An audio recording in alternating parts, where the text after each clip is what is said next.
خود کو تباہ کرنے کا تیز ترین راستہ یہ ہے کہ اپنے ماں باپ سے بدتمیزی سے پیش آؤ۔ ماں باپ کی روک ٹوک بھی ایک نعمت ہے۔ دنیا کی سب سے غلیظ اور سب سے بدترین آواز اس اولاد کی ہے جو بد لحاظی سے اور چیخ کر اپنے والدین سے بات کرتی ہے۔ انسان اگر کامیاب زندگی چاہتا ہے تو والدین کی عزت کرے۔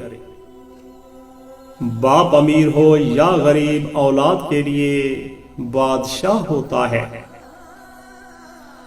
جو والد کی قدر کرتا ہے وہ کبھی غریب نہیں ہوتا، اور جو ماں کی قدر کرتا ہے وہ کبھی بد نصیب نہیں ہوتا۔ والدین کا دل جیت لو، کامیاب ہو جاؤ گے، ورنہ ساری دنیا جیت کر بھی ناکام رہو گے۔ ماں کی دعا بد نصیب نہیں ہونے دیتی، باپ کی دعا غریب نہیں ہونے دیتی۔ ماں باپ ایک ایسا میڈیکل سٹور ہے جہاں ہر درد کی دوا مفت ملتی ہے۔ اللہ سلامت رکھے سب کے والدین کو۔ آپ ساری دنیا جیت لو، جو مرضی کر لو، جتنی بھی دولت اکٹھی کر لو، آپ عروج کے جس مقام پر بھی ہوں، آپ دیکھو گے کہ بے شک ماں باپ کے بغیر زندگی کچھ بھی نہیں۔ باپ کا سایہ، پیارے دوستو، باپ کا ہاتھ اگر سر پر نہ ہو تو پھر پتہ چلتا ہے کہ کون اپنا ہے اور کون پرایا ہے، اور زمانے کی آنکھ کا بھی تب ہی پتہ چلتا ہے۔ بازار سے سب مل جاتا ہے، ماں جیسی جنت اور باپ جیسا سایہ کبھی نہیں ملتا۔ سارے رشتوں کو نبھا کر دیکھ لیا میں نے، ماں باپ کے جیسا کوئی اپنا نہیں دیکھا۔ خدا کی قسم، ماں سے زیادہ کوئی اولاد کو پیار نہیں کر سکتا، اور باپ سے زیادہ کوئی خیال نہیں رکھ سکتا۔ ایک ایسی ڈاکٹر ہے جسے ڈگری کی ضرورت نہیں ہوتی، اسے ماں کہتے ہیں۔ والدین تمہاری جنت بھی ہیں اگر ان کے ساتھ نیک سلوک کرو، اور تمہاری دوزخ بھی اگر ان کی نافرمانی کرو۔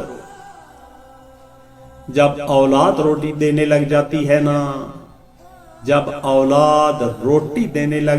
ہے نا تو اکثر ماں باپ کو ڈر پڑتا ہے، کہیں کوئی بات بری لگ گئی تو روٹی دینا بند نہ کر دے۔ دنیا کی ساری خوشبوئیں مل کر بھی بابا کے پاس سے آنے والی خوشبو جیسی نہیں بن سکتی۔ کاش والدین کبھی بوڑھے نہ ہوں، بیمار نہ ہوں، غمگین نہ ہوں۔ والدین کی جوتیاں سیدھی کرنے سے مقدر بھی سیدھے ہو جاتے ہیں۔ ظلم اور والدین سے بدسلوکی دو ایسے گناہ ہیں جن کی سزا اللہ دنیا میں ہی دے دیتا ہے۔ ماں باپ کی نافرمانی موت سے پہلے موت کا اعلان ہے۔ ارے نادان لوگو، تم اپنی ماں کا دل دکھا کر کون سی جنت ڈھونڈتے ہو؟ چاہے کتنا ہی بوڑھا ہو، مگر گھر کا سب سے مضبوط ستون باپ ہی ہوتا ہے۔ اگر تم 70 سال تک خانہ کعبہ کا طواف کر کے اس کی نیکیاں ماں باپ کو ہدیہ کرتے رہے، تب بھی تم آنسو کے اس قطرے کا بوجھ ہلکا نہیں کر سکتے جو تمہاری بدسلوکی کی وجہ سے تمہارے ماں باپ کی آنکھ سے گرا تھا۔ جس طرح کی زندگی گزاری میں خود گزار نہیں سکتا، قرض دار ہوں باپ کا اپنے، اور یہ قرض میں اتار نہیں سکتا۔ ماں باپ کا پیغام،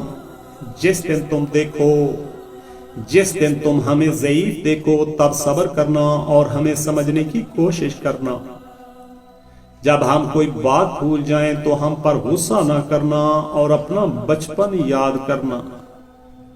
جب ہم ضعیف ہو کر چل نہ پائیں تو ہمارا سہارا بننا اور اپنا پہلا قدم یاد کرنا۔ جب ہم بیمار ہو جائیں تو وہ دن یاد کر کے ہم پہ اپنے پیسے خرچ کرنا۔ جب ہم تمہاری خواہشیں پوری کرنے کے لیے اپنی تمام خواہشیں قربان کرتے تھے۔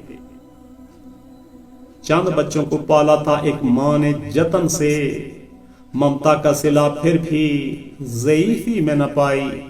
ہر چیز تو تقسیم ہوئی باپ کے مرتے، لیکن ایک ماں تھی جو حصے میں کسی کے نہ آئی۔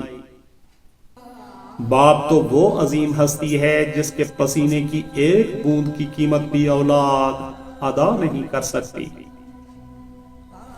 مجھے محبت ہے اپنے ہاتھوں کی سبھی انگلیوں سے، نہ جانے کس انگلی کو پکڑ کر میرے ماں باپ نے مجھے چلنا سکھایا۔ ماں کی محبت اور باپ کی شفقت کا کوئی مول نہیں اور ہوگا بھی نہیں، کیونکہ یہ تو انمول ہیں۔ ماں باپ کا زندگی میں ہونا کسی بہت بڑی نعمت سے کم نہیں، ان کے چہرے پر پھیلی مسکان کا کوئی نعم البدل نہیں۔ اللہ سب کے والدین کو صحت والی زندگی دے۔ اپنے والدین کے لیے اگر کچھ چاہتے ہیں تو بس اتنا کیجئے کہ کوئی آپ کی وجہ سے ان کی تربیت پہ انگلی نہ اٹھائے۔ ماں باپ دنیا کی ہر ایک ٹھوکر برداشت کر سکتے ہیں سوائے اولاد کے ہاتھوں لگی ٹھوکر کے۔ ماں باپ کے پاس بیٹھنے کے دو فائدے ہیں، ایک تو آپ جلدی بڑے نہیں ہوتے، دوسرا ماں باپ جلدی بوڑھے نہیں ہوتے۔ اولاد کا بچپن اور والدین کا بڑھاپا۔ والدین اپنے بچے بچیوں کو شہزادے اور شہزادیوں کی طرح رکھتے ہیں، لہٰذا جب وہ بوڑھے ہوں تو اولاد کا فرض بنتا ہے کہ وہ انہیں گھر کا بادشاہ اور ملکہ بنا کر رکھیں۔ باپ کی اہمیت ان سے پوچھو جنہیں باپ سے ملنے کے لیے قبرستان جانا پڑتا ہے۔ یا اللہ جن کے بابا نہیں انہیں جنت الفردوس میں جگہ عطا فرما۔ دنیا میں سب سے بڑی نعمت والدین ہیں، ماں نہ ہو تو دل کو دلاسا دینے والا کوئی نہیں ہوتا، اور اگر باپ نہ ہو تو زندگی کی دوڑ میں اچھا مشورہ دینے والا کوئی نہیں ہوتا۔ دنیا میں سب سے مشکل وقت جب آپ اپنے ماں باپ کو تکلیف میں دیکھتے ہیں اور آپ کے پاس ان کی تکلیف دور کرنے کے لیے دعا کے سوا اور کوئی حل نہیں ہوتا۔ باپ کی تکلیف کو کبھی نظر انداز مت کیجیے، یہ جب بچھڑ جاتے ہیں تو ریشم کے تکیے پر بھی نیند نہیں آتی۔ بس ایک خدا نہیں ہوتی ورنہ ماں کیا نہیں ہوتی۔ کسی کے جانے سے ڈر نہیں لگتا، صاحب ماں کے بنا جینے سے ڈر لگتا ہے۔ اللہ سب کی ماؤں کو سلامت رکھے۔